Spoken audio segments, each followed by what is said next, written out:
সরকার আমার প্রতি খুবই আন্তরিক ছিল। এই জন্য 5 বছর পর পর আমাকে নিয়ে যেত গেস্ট হাউসে।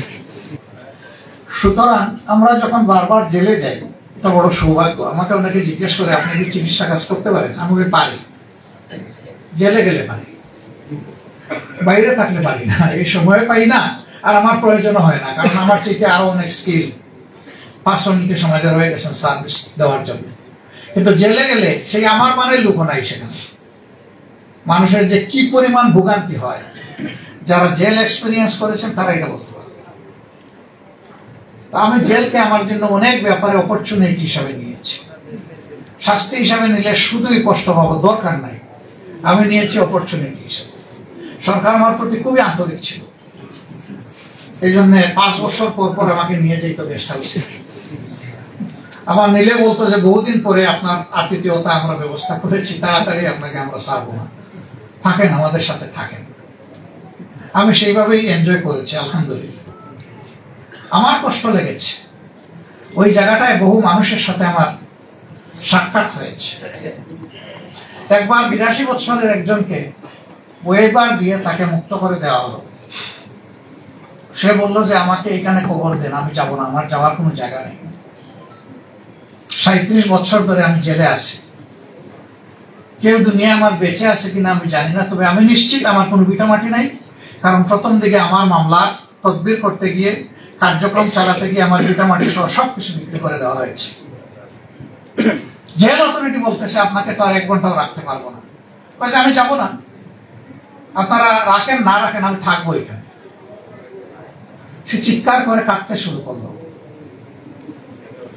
জেল অথরিটি হাইয়ার অথরিটির সাথে যোগাযোগ করলো, কিন্তু জেল কোর্টে তো তাকে 1 মিনিট আর রাখার কোনো সুযোগ নেই। সেই লোকটাকে পাজাগুলা করে জেল থেকে বের করে দেওয়া। আবার অনেকে জেল থেকে বের হলে মনে হয় যেন মায়ের পেট থেকে নতুন করে আমার আরেকটি জন্ম হলো, সেই খুশির আনন্দে সে বের হয়ে আসে। আর এই লোকটা বলতেছে আমি যাব না, আমাকে এখানে কবর দেয়।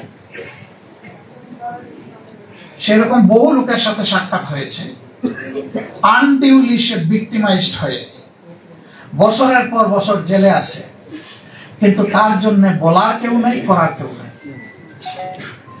এই জায়গাটা যদি আপনি 2-1টা কেস আপনার সারা জীবনে অ্যাড্রেস করতে পারেন, হয়তোবা আদালতে আখেরাতে এই লোকটাকে, ইনোসেন্ট লোকটাকে মুক্ত করার জন্য আপনি যে এখানে ফাইট করেছেন, আল্লাহ তাআলা সেখানে আপনার মুক্তির ব্যবস্থা করে দেবেন।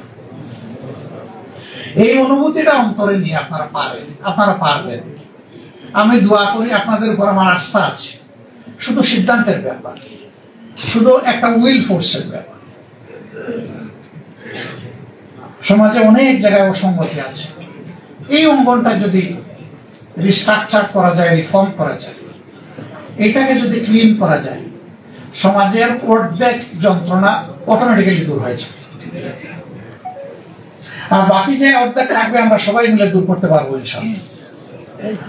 তবে এটা ঠিক, ব্রেইনে পানি দিয়ে 14 বার হাত পা ধুইলে 1 বারের ওযুর সমান হবে না। পানিটা অবশ্যই পবিত্র হতে হবে।